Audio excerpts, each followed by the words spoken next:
తెలుగులో నా దేవుడు నమ్మదగినవాడు. గాడ్ ఈజ్ ఫేత్ఫుల్ బంత. హల్లెలూయా. మలయాళి చెప్పరా ಪೋ ಇಂಕೋಸಾರಿ ಕೇರಳಕ್ಕೆ. ಹಲ್ಲೆಲೂಯಾ. ನನ್ನ ದೇವರು ನಂಬಿಗಸ್ತಾನೆ ಹೇಳ್ರಿ. ನಾನ್ ನಂಬಿರೋ ದೇವರು ಕೈ ಇದ್ರೆ ಹೇಳ್ರಿ, ನಾನ್ ನಂಬಿರೋ ದೇವರು ನಂಬಿಗಸ್ತನು. నా దేవుడు నమ్మదగినవాడు. A plus my God is faithful. Hallelujah. ನಮ್ಮ ದೇವರು ನಂಬಿಗಸ್ತನು. ಇವತ್ತು ಮನುಷ್ಯನು ಅಪನಂಬಿಗಸ್ತನಾಗಿದ್ದಾನೆ. ಗಂಡನು ಅಪನಂಬಿಗಸ್ತನಾಗಿರಬಹುದು, ಹೆಂಡತಿ ಅಪನಂಬಿಗಸ್ತಳಾಗಿರಬಹುದು, ಮಕ್ಕಳು ಕೂಡ ಅಪನಂಬಿಗಸ್ತಳಾಗಿರಬಹುದು. ಇವರು ನಂಬಿಗಸ್ತನು. ಆಮೇನ್. ಒಂದು ವಾಕ್ಯ ಓದೋಣ. ಬೈಬಲ್ ಅಲ್ಲಿ ಒಂದು ವಾಕ್ಯ ಇದೆ. ತಿಮೋತಿ ಬರೆದ 2ನೇ ಪತ್ರಿಕೆ, ಅಪೊಸ್ತಲ ಪೌಲನು ಈ ಪತ್ರಿಕೆಯನ್ನು ಬರಿತಾ ಇದ್ದಾನೆ. ತಿಮೋತಿಯವರಿಗೆ ಬರೆದ 2ನೇ ಪತ್ರಿಕೆ 13ನೇ ವಚನ, 2ನೇ ಅಧ್ಯಾಯ 13ನೇ ವಚನವನ್ನ ಒಂದ್ಸಾರಿ ಓದಿ. ನಾವು ಅಪನಂಬಿಗಸ್ತರಾಗಿದ್ದರೂ ಆತನು ನಂಬಿಗಸ್ತನಾಗಿಯೇ ಇರುವನು. ತನ್ನ ಸ್ವಭಾವಕ್ಕೆ ವಿರುದ್ಧವಾಗಿ ಏನು ಮಾಡಲಾರನು. ಇನ್ನೊಂದ್ಸರಿ ಹೋದ್ರಿ. ನಾವು ಅಪನಂಬಿಗಸ್ತರಾಗಿದ್ದರೂ ಆತನು ನಂಬಿಗಸ್ತನಾಗಿಯೇ ಇರುವನು. ತೆಲುಗುಲಮ್ಮ ಅಮ್ಮ ಅಮ್ಮ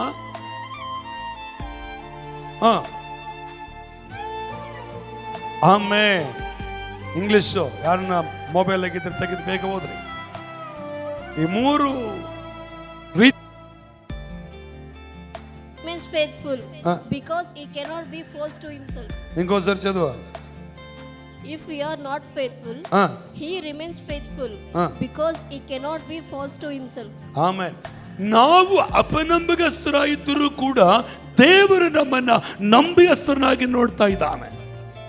మనము అపనమ్మికస్తులైనప్పటికీ కూడా దేవుడు నమ్మదగిన వాడై మమ్మల్ని చూస్తున్నాడు. ಕಣ್ಮುಚ್ಕೊಂಡು ನಾವು ಪ್ರಾರ್ಥನೆ ಮಾಡೋಣ. ಈ ವಾಕ್ಯ ನೆನೆಸ್ಕೊಂಡವರಾಗಿ ನಮ್ಮನ್ನು ಬಹಳವಾಗಿ ಪ್ರೀತಿಸುವಂತ ನಮ್ಮ ಪ್ರಿಯ ಪರಲೋಕದ ತಂದೆಯ ದೇವರು, ಈ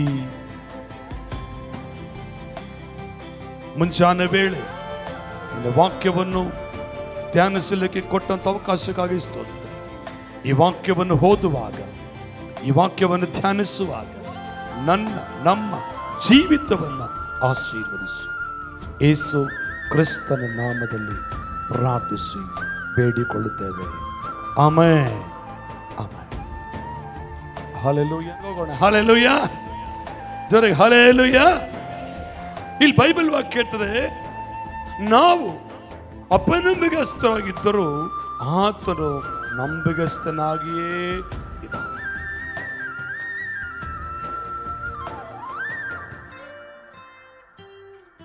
ನಮ್ಮ ದೇವರೆಂತ ನಂಬಿಗಸ್ತನಂದ್ರೆ, ಒಂದು ಏನಾದರೂ ಮಾತು ಕೊಟ್ಟಿದ್ದಾನಂದ್ರೆ ಆ ಮಾತನ್ನ ಉಳಿಸ್ಕೊಳ್ತಾನೆ. ಆಮೆನ್. ಹಲ್ಲೆಲೂಯಾ. ಕೈಗಳಿಂದ ಹಲ್ಲೆಲೂಯಾ. ದೇವರು ಏನಾದರೂ ಒಬ್ಬರಿಗೆ ಒಂದು ಮಾತು ಕೊಟ್ಟಂದ್ರೆ ಆ ಮಾತನ್ನ ಎಷ್ಟೇ ಕಷ್ಟವಾಗಲಿ, ಎಷ್ಟೇ ಹೋರಾಟಗಳು ಬರಲಿ, ಎಷ್ಟೇ ನಿಂದೆಗಳು ಬರಲಿ, ಆ ಮಾತು ಉಳಿಸ್ಕೊಳ್ತಾನೆ. ಮಾತು ತಪ್ಪದವನು, 2 ಮಾತಿನವನಲ್ಲ ನಾನು ದೇವರು. ಹಲ್ಲೆಲೂಯಾ. ಜೋರಾಗಿ ಹಲ್ಲೆಲೂಯಾ.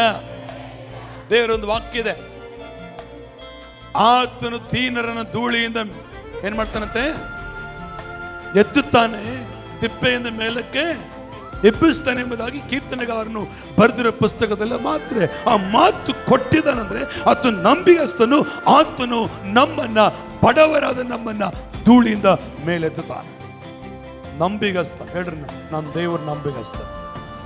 ನಾನು ಬಹಳ ಸಾರಿ ನಂಬಿಗಸ್ತನಾಗಿದ್ದೆ. ಕೆಲವರು ಮಾತಾಡ್ತಾ ಇಲ್ಲ. ನಂಬಿಗಸ್ತನಾದ ದೇವರು ನನ್ನ ಕೈ ಬಿಡಲಿಲ್ಲ. ನಂಬಿಗಸ್ತನ ದೇವರು ನನ್ನನ್ನು ತೊರೆಯಲಿಲ್ಲ.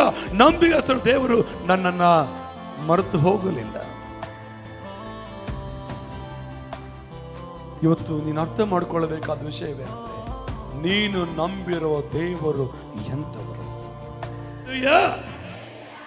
ದೇವ್ರ ವಾಕ್ಯ ಹೇಳ್ತದೆ, ನನ್ನ ದೇವರು ನಂಬಿಗಸ್ತನು. ಎಂತ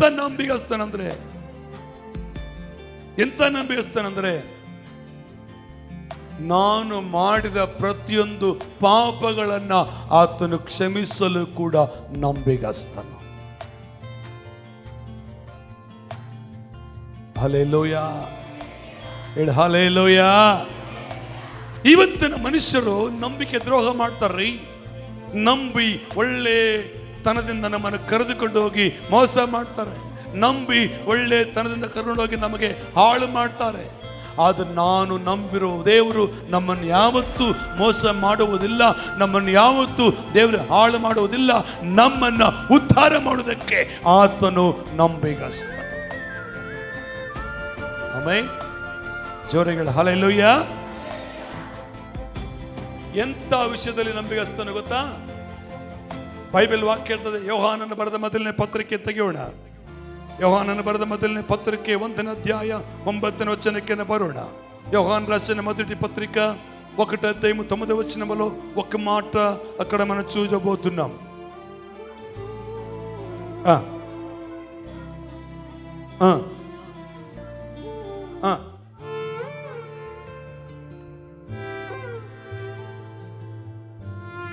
థ్యాంక్ యూ అమ్మా. తెలుగులో త్వరగా.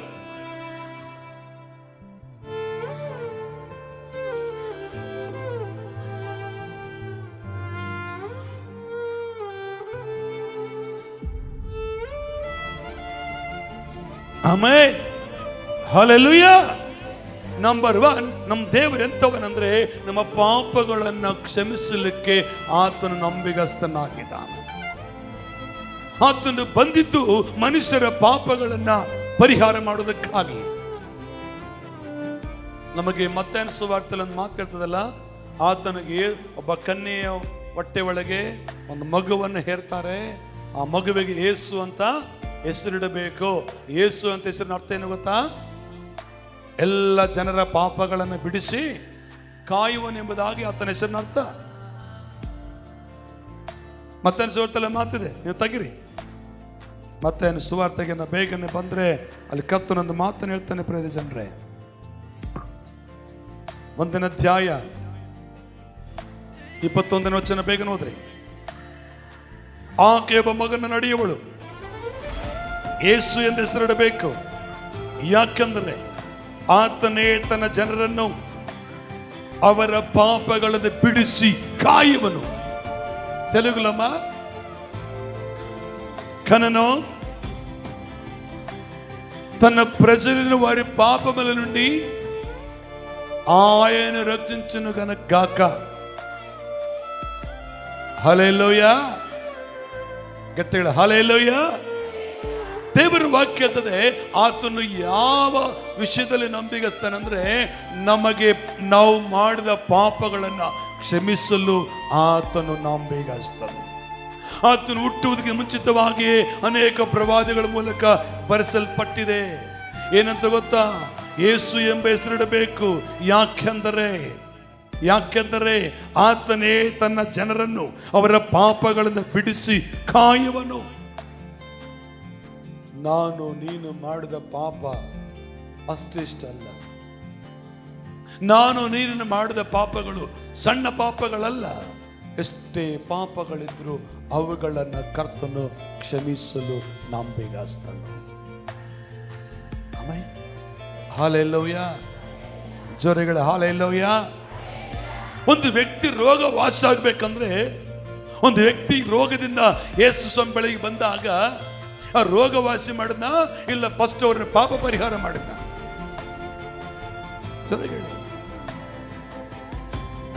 ಆ ರೋಗದಿಂದ ಜನರು ಬರುವಾಗ ಮೊದಲು ಅವ್ರು ರೋಗ ವಾಸಿ ಮಾಡಿದ್ನ, ಅವರಿಗಿರುವಂತ ಪಾಪವನ್ನು ತೆಗೆದುಹಾಕಿದ್ದ. ಬೈಬಲ್ ವಾಕ್ಯ ಹೇಳ್ತದೆ. ಪ್ರಿಯ ಜನರೇ, ವಾಕ್ಯ ಓದೋಣ. ಲೂಕನ ಸುವಾರ್ತೆ ಬರೋಣ. ಲೂಕನ ಸುವಾರ್ತೆಯಲ್ಲಿ ಒಂದು ಮಾತು ಹೇಳ್ತದೆ. 5ನೇ ಅಧ್ಯಾಯ 20ನೇ ವಚನದಲ್ಲಿ ಒಂದು ಮಾತನ್ನ ನೋಡಿದ್ರೆ ಅಲ್ಲಿ ನಮಗೆ ಅರ್ಥವಾಗ್ತದೆ. ಕರ್ತನೊಂದು ಮಾತು ಹೇಳ್ತಾನೆ, ಓದೋಣ. ಆತನು ಅವರ ನಂಬಿಕೆಯನ್ನು ನೋಡಿ ಅಪ್ಪ ಹ. ನಿನ್ನ ಪಾಪಗಳು ಕ್ಷಮಿಸಲ್ಪಟ್ಟಿವೆ ಅಂದನು. ಹಲ್ಲೆಲೂಯಾ. ಅಲ್ಲಿ ಬೈಬಲ್ 17 ವಚನದಿಂದ ನೋಡ್ಕೊಂಡು ಬಂದ್ರೆ ಅಲ್ಲಿ ಒಂದಾನೊಂದು ದಿವಸದಲ್ಲಿ ಆತನ ಉಪದೇಶ ಮಾಡುತ್ತಿರುವಾಗ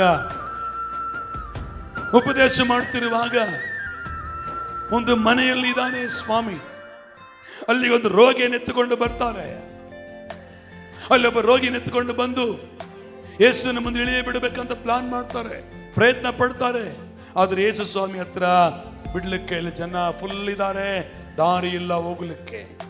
ಅವರು ಮನೆ ಮೇಲೆ ಹತ್ತಿ ಏನ್ ಮಾಡಿದ್ರಂತೆ, ಅಂಚುಗಳನ್ನು ತೆಗೆದು ಯೇಸು ಇರುವ ಸ್ಥಳಕ್ಕೆ ಆ ವ್ಯಕ್ತಿ ಇಳಿಯ ಬಿಟ್ಟಾಗ ಸ್ವಾಮಿ ನಿನ್ ರೋಗ ವಾಸಿ ಆಯ್ತು ಹೋಗು ಅಂದ. ನಿನ್ ರೋಗ ವಾಸಿ ಆಯ್ತು ಹೋಗು ಅನ್ನ. ಹಾಗೆ ಹೇಳಿಲ್ಲ ಸ್ವಾಮಿ. ಅಲ್ಲಿ 19ನೇ ವಚನದಿಂದ ನೋಡ್ಕೊಂತ ಬಂದ್ರೆ ಓದೋಣ ಬೇಗ. ಜನರು ಗುಂಪಾಗಿದ್ದರಿಂದ ಅವನು ಒಳಕ್ಕೆ ತೆಗೆದುಕೊಂಡು ಹೋಗುವ ಮಾರ್ಗವನ್ನು ಕಾಣದೆ ಮನೆಯ ಮೇಲೆ ಹತ್ತಿ ಅಂಚುಗಳನ್ನು ತೆಗೆದು ಅವನನ್ನು ಹಾಸಿಗೆ ಸಹಿತ ನಡುವೆ ಯೇಸುವಿನ ಮುಂದೆ ಇಳಿಯ ಬಿಟ್ಟರು. ಆತನು ಅವರ ನಂಬಿಕೆಯನ್ನು ನೋಡಿ, ಅಪ್ಪ ನಿನ್ನ ಪಾಪಗಳು ಕ್ಷಮಿಸಲ್ಪಟ್ಟಿವೆ ಅಂದನು. ಅದಕ್ಕೆ ಆ ಶಾಸ್ತ್ರಿಗಳು ಫರಿಸಾಯರು, ದೇವದೂಷಣೆಯ ಮಾತನಾಡುವ ಇವನು ಎಷ್ಟರವನು, ಪಾಪಗಳನ್ನು ಕ್ಷಮಿಸಿ ಬಿಡುವುದು ದೇವರೊಬ್ಬನಿಂದ ಹೊರತು ಮತ್ತಾರಿಂದಾದೀತು ಎಂದು ಅಂದುಕೊಳ್ಳುತ್ತಿದ್ದರು. ಆದರೆ ಅವರು ಹಾಗಂದುಕೊಳ್ಳುವುದನ್ನು ಯೇಸು ತಿಳಿದುಕೊಂಡು ಅವರಿಗೆ, ನೀವು ನಿಮ್ಮ ಮನಸ್ಸಿನಲ್ಲಿ ಅಂದುಕೊಳ್ಳುವುದೇನು? ಯಾವುದು ಸುಲಭ? ನಿನ್ನ ಪಾಪಗಳನ್ನು ಕ್ಷಮಿಸಲ್ಪಟ್ಟಿರುವೆಯೋ ಅನ್ನುವುದೋ, ಎಂದು ಎದ್ದು ನಡೆ ಅನ್ನುವುದೋ? ಆದರೆ ಪಾಪಗಳನ್ನು ಕ್ಷಮಿಸಿ ಬಿಡುವುದಕ್ಕೆ ಮನುಷ್ಯ ಕುಮಾರನಿಗೆ ಭೂಲೋಕದಲ್ಲಿ ಅಧಿಕಾರ ಉಂಟೆಂಬುದು ನಿಮಗೆ ತಿಳಿಯಬೇಕು ಎಂದು ಹೇಳಿ ಆ ಪಾರ್ಶ್ವವಾಯು ರೋಗವನ್ನು ನೋಡಿ, ಎದ್ದು ನಿನ್ನ ಹಾಸಿಗೆಯನ್ನು ಎತ್ತಿಕೊಂಡು ಮನೆಗೆ ಹೋಗೆಂದು ನಿನಗೆ ಹೇಳುತ್ತೇನೆ ಅಂದನು. ಅಂದ ಕೂಡಲೇ ಅವನು ಅವರ ಮುಂದೆ ಎದ್ದು ತಾನು ಮಲಗಿದ್ದ ಹಾಸಿಗೆಯನ್ನು ಎತ್ತಿಕೊಂಡು ದೇವರನ್ನು ಕೊಂಡಾಡುತ್ತಾ ಮನೆಗೆ ಹೋದನು. ಆಮೆನ್. ಬೈಬಲ್ ವಾಕ್ಯ ಇರ್ತದೆ, ಯೇಸು ಕ್ರಿಸ್ತನ ಬಳಿಗೆ ಒಬ್ಬ ರೋಗಿ ಬಂದಾಗ, ಯೇಸು ಕ್ರಿಸ್ತನ ಬಳಿಗೆ ಒಬ್ಬ ಪಾರ್ಶ್ವವಾಯು ರೋಗಿ ತೆಗೆದುಕೊಂಡು ಬಂದಾಗ ಸ್ವಾಮಿ ಹೇಳಿದ್ದು ಮೊದಲು ಆ ಪಾರ್ಶ್ವವಾಯು ರೋಗಿ ಬೇಸಾಗಲಿ, ಆ ಪಾರ್ಶ್ವವಾಯು ರೋಗಿ ವಾಸಿ ಆಗಲಿ ಅಂತ ಹೇಳಲಿಲ್ಲ. ಅವರ ನಂಬಿಕೆ ನೋಡಿ ಹೇಳ್ತಾನೆ, ಅಪ್ಪ ನಿನ್ನ ಪಾಪಗಳು ಕ್ಷಮಿಸಲ್ಪಟ್ಟಿವೆ. ದೇವರು ಕೊಟ್ಟ ಮಾತನ್ನು ನಿಲ್ಲಿಸ್ಕೊಳ್ತಾನೆ ಪ್ರಿಯರೇ. ಆಮೆನ್. ಒಂದು ವೇಳೆ ಮನುಷ್ಯರಾದ ನಾವುಗಳು ಕೊಟ್ಟ ಮಾತು ಉಳಿಸ್ಕೊಳ್ಳಕ್ಕಾಗದಿರಬಹುದು, ಆದ್ರೆ ಯೇಸು ಮಾತ್ರ ಕೊಟ್ಟ ಮಾತನ್ನ ಉಳಿಸಿಕೊಳ್ಳಲು ಆತನ ಶಕ್ತನು. ಅದಕ್ಕೆ ಆತನಿಗೆ ಹೆಸರು ಗೊತ್ತಾ? ನನ್ನ ಕರ್ತನು ನಂಬಿಗಸ್ತನು, మన దేవుడు నమ్మదగినవాడు. ಆಮೆನ್. ಹಲ್ಲೆಲೂಯಾ. ಆ ಪಾರ್ಶ್ವವಾಯು ರೋಗದಿಂದ ಬಂದಿರೋ ವ್ಯಕ್ತಿಯನ್ನ ಸ್ವಾಮಿ ಹೇಳ್ತಾನೆ, ನಿನ್ನ ಪಾಪಗಳು ಕ್ಷಮಿಸಲ್ಪಟ್ಟಿವೆ. ಯಾವಾಗ ಆ ಮಾತುಗಳು ಯೇಸು ಆಡಿದನೋ ಆಗಲೇ ಆತನೊಳಗೆ ಸ್ವಸ್ಥತೆ ಕಾರ್ಯ ಪ್ರಾರಂಭವಾಯಿತು. ಯಾವಾಗ ಪಾಪಗಳು ಕ್ಷಮಿಸಲ್ಪಟ್ಟಿವೆ ಎಂಬ ಶಬ್ದವು ಆ ರೋಗಿಯ ಕಿವಿಯೊಳಗೆ ಬಿತ್ತೋ ಆಗಲೇ ಆತನ ಚಲನವಲನಗಳು, ಕೈ ಕಾಲುಗಳು, ನರಗಳು ಕ್ಲೀನ್ ಆಗಲಿಕ್ಕೆ, ಸ್ವಸ್ಥತೆ ಆಗಲಿಕ್ಕೆ ಪ್ರಾರಂಭವಾದವು.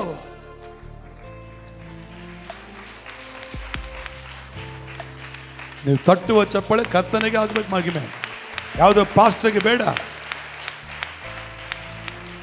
ಆಮೆನ್. ಹಲ್ಲೆಲೂಯಾ. ಎರಡನೇದಾಗಿ ನೋಡ್ತೇವೆ, ಇನ್ನು ಯಾರನ್ನು ಕ್ಷಮಿಸಿದ್ರು. ಇನ್ನೊಂದು ಕಡೆ ನೋಡಿದ್ರೆ, ಮತ್ತು ಫಸ್ಟ್ ನೋಡಿದ್ವಿ, ಒಬ್ಬ ಪಾರ್ಶ್ವವಾಯು ರೋಗದವನ್ನ ನೋಡಿ ಸ್ವಾಮಿ ಹೇಳಿದನು, ನಿನ್ನ ಪಾಪಗಳು ಕ್ಷಮಿಸಲ್ಪಟ್ಟಿದ್ದಾವೆ ಎಂಬುದಾಗಿ. ಯಾವಾಗ ಆ ಮಾತನ್ನು ಆ ವ್ಯಕ್ತಿ ಕೇಳಿಸ್ಕೊಂಡನೋ ಆವಾಗಲೇ ಆತನ ಸ್ವಸ್ಥತೆ ಕಾರ್ಯ ಪ್ರಾರಂಭವಾಯಿತು. ಇಲ್ಲಿ ಎರಡನೇದಾಗಿ, ಇನ್ನೂ ಭಯಂಕರವಾಗಿ ಪಾಪ ಮಾಡಿದಂತ ಒಬ್ಬ ಸ್ತ್ರೀ, ಭಯಂಕರ ಪಾಪದಲ್ಲಿ ಮುಳುಗಿರುವಂತ ಸ್ತ್ರೀ, ಯಾರು ಕೂಡ ಆಕೆಯನ್ನ ಪ್ರೀತಿ ಮಾಡಲಾರದಂತ ಸ್ತ್ರೀ, ಯಾರು ಕೂಡ ಆಕೆಯನ್ನ ಒಪ್ಪಿಕೊಳ್ಳಲಿಕ್ಕೆ ಸಿದ್ಧವಿಲ್ಲದಂತ ಸ್ತ್ರೀ, ಯಾರು ಕೂಡ ಆಕೆಯನ್ನು ಹತ್ತಿರಕ್ಕೆ ಕರೆಕೊಳ್ಳಲಾರದಂತ ಸ್ತ್ರೀ. ಆದರೆ ಒಂದು ಮನೆಯಲ್ಲಿ ಸ್ವಾಮಿ ಇದ್ದಾನೆ. ಸೀಮೋನನ ಮನೆಯಲ್ಲಿ ಸ್ವಾಮಿ ಇದ್ದಾಗ ಆತನು ತೊಳಿಲಿಕ್ಕೆ ನೀರು ಕೊಡ್ಲಿಲ್ಲ, ಕಾಲು ತೊಳಿಲಿಕ್ಕೆ. ಈಕೆ ಆದರೆ ಬಂದು ತನ್ನ ಕಾಲುಗಳಿಗೆ ಮುತ್ತಿಡ್ತಾ ಇದ್ದಾಳೆ. ಬಹು ಬೆಲೆ ಬಾಳುವಂತ ಎಣ್ಣೆಯನ್ನ ಕಾಲುಗಳ ಮೇಲೆ ಹಾಕಿ ತನ್ನ ತಲೆ ಕೂದಲಿಂದ ಒರೆಸ್ತಾ ಇದ್ದಾಳೆ. ಆಕೆ ತೋರಿಸಿದ ಪ್ರೀತಿಯನ್ನ ಸ್ವಾಮಿ ಕಂಡು, ಆಕೆ ತೋರಿಸಿದ ಪ್ರೀತಿಯನ್ನು ಸ್ವಾಮಿ ಕಂಡು ಹೇಳ್ತಾನಲ್ಲಿ, ನಾನು ಹೇಳುವ ಮಾತೇನೆಂದರೆ ಇವಳ ಪಾಪಗಳು ಬಹಳವಾಗಿದ್ದರು, ಅವು ಕ್ಷಮಿಸಲ್ಪಟ್ಟಿವೆ.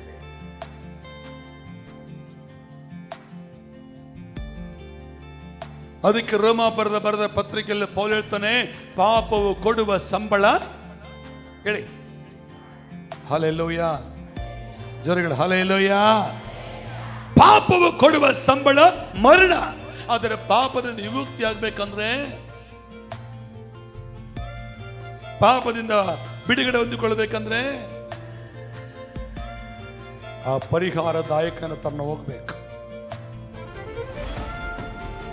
ಪಾಪಗಳು ಬಿಡುಗಡೆ ಆಗಬೇಕು, ಸುಮ್ಮನೆ ಆಗುವುದಿಲ್ಲ. ಒಬ್ಬ ವ್ಯಕ್ತಿಗೆ ಜ್ವರ ಬಂದಿದೆ ಅಂದ್ರೆ ಡಾಕ್ಟರ್ ಹತ್ರ ಹೋದ್ರೆ ಮೆಡಿಸಿನ್ ಕೊಡ್ತಾರೆ, ಜ್ವರ ಬಿಡುಗಡೆ ಆಗ್ತವೆ. ಒಂದು ವ್ಯಕ್ತಿ ತಲೆನೋವು ಬಂದ್ರೆ ಅದಕ್ಕೆ ಮೆಡಿಸಿನ್ ಇದೆ. ಆದ್ರೆ ಪಾಪದಿಂದ ಪರಿಹಾರ ಆಗ್ಬೇಕಂದ್ರೆ, ಪಾಪದಿಂದ ಪರಿಹಾರ ಆಗ್ಬೇಕಂದ್ರೆ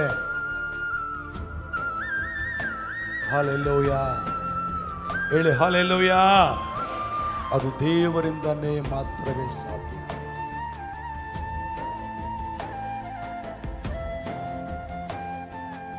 ಪಾಪ ಮನುಷ್ಯನನ್ನ ಪರಲೋಕದಿಂದ ದೂರ ಮಾಡ್ತದೆ.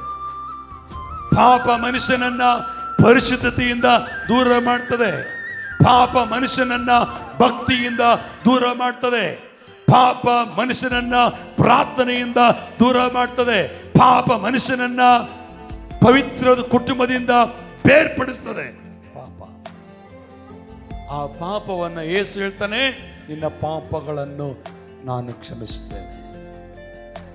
ಆಮೆನ್, ಹಲ್ಲೆಲೂಯಾ, ಜೋರಗಳು ಹಲ್ಲೆಲೂಯಾ.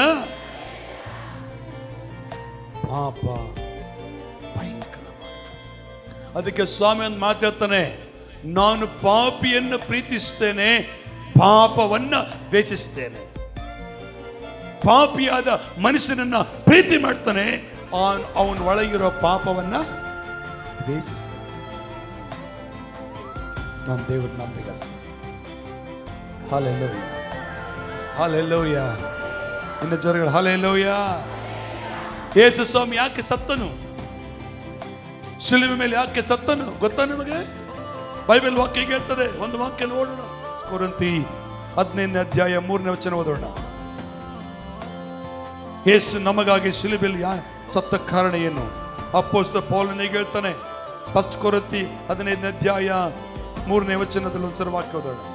ನಾನು ನಿಮಗೆ ತಿಳಿಸಿದ ಮೊದಲನೆಯ ಸಂಗತಿಗಳೊಡನೆ ಒಂದು ಸಂಗತಿಯನ್ನು ನಿಮಗೆ ತಿಳಿಸಿಕೊಟ್ಟೆನು, ಅದು ನಾನು ಸಹ ಕಲಿತುಕೊಂಡಿದ್ದೆ. ಅದೇನೆಂದರೆ, ಶಾಸ್ತ್ರದಲ್ಲಿ ಮುಂತಿಳಿದಿರುವ ಪ್ರಕಾರ ಕ್ರಿಸ್ತನು ನಮ್ಮ ಪಾಪಗಳ ನಿವಾರಣೆಗಾಗಿ ಸತ್ತನು. ಯೇಸು ಕ್ರಿಸ್ತನು ಯಾಕೆ ಸತ್ತನು ಗೊತ್ತಾ? ನಮ್ಮ ಪಾಪಗಳ ನಿವಾರಣೆಗಾಗಿ ಸತ್ತನು. ಇನ್ನೊಂದ್ಸರಿ ವಾಕ್ಯ ಓದೋಣ. ಕ್ರಿಸ್ತನು ನಮ್ಮ ಪಾಪಗಳ ನಿವಾರಣೆಗಾಗಿ ಸತ್ತನು, ಉಣಲ್ಪಟ್ಟನು, ಶಾಸ್ತ್ರದಲ್ಲಿ ಮುಂತಿಳಿರುವ ಪ್ರಕಾರ 3ನೇ ದಿನದಲ್ಲಿ ಎಬ್ಬಿಸಲ್ಪಟ್ಟನು. ನಾನು ನೀನು ಮಾಡಿದ ಪಾಪ, ನಮ್ಮ ಪಾಪಗಳನ್ನು ಕ್ಷಮಿಸಲಿಕ್ಕೆ, ನಮ್ಮ ಪಾಪಗಳನ್ನು ಪರಿಹಾರ ಹೊಂದಿಕೊಳ್ಳೋದಕ್ಕೆ ಎಷ್ಟು ಪ್ರಯತ್ನ ಮಾಡಿದ್ರು ಸಾಲಲಿಲ್ಲ. ಅದು ಕರ್ತನ ವಾಕ್ಯ ಇರ್ತದೆ, ನಮ್ಮ ಪಾಪಗಳಿಗಾಗಿ ಶಿಲುಬೆ ಮೇಲೆ ಪ್ರಾಣ ಬಿಟ್ಟು. తెలుగులో ఏముంది మాటమా? చదువు ఒకసారి.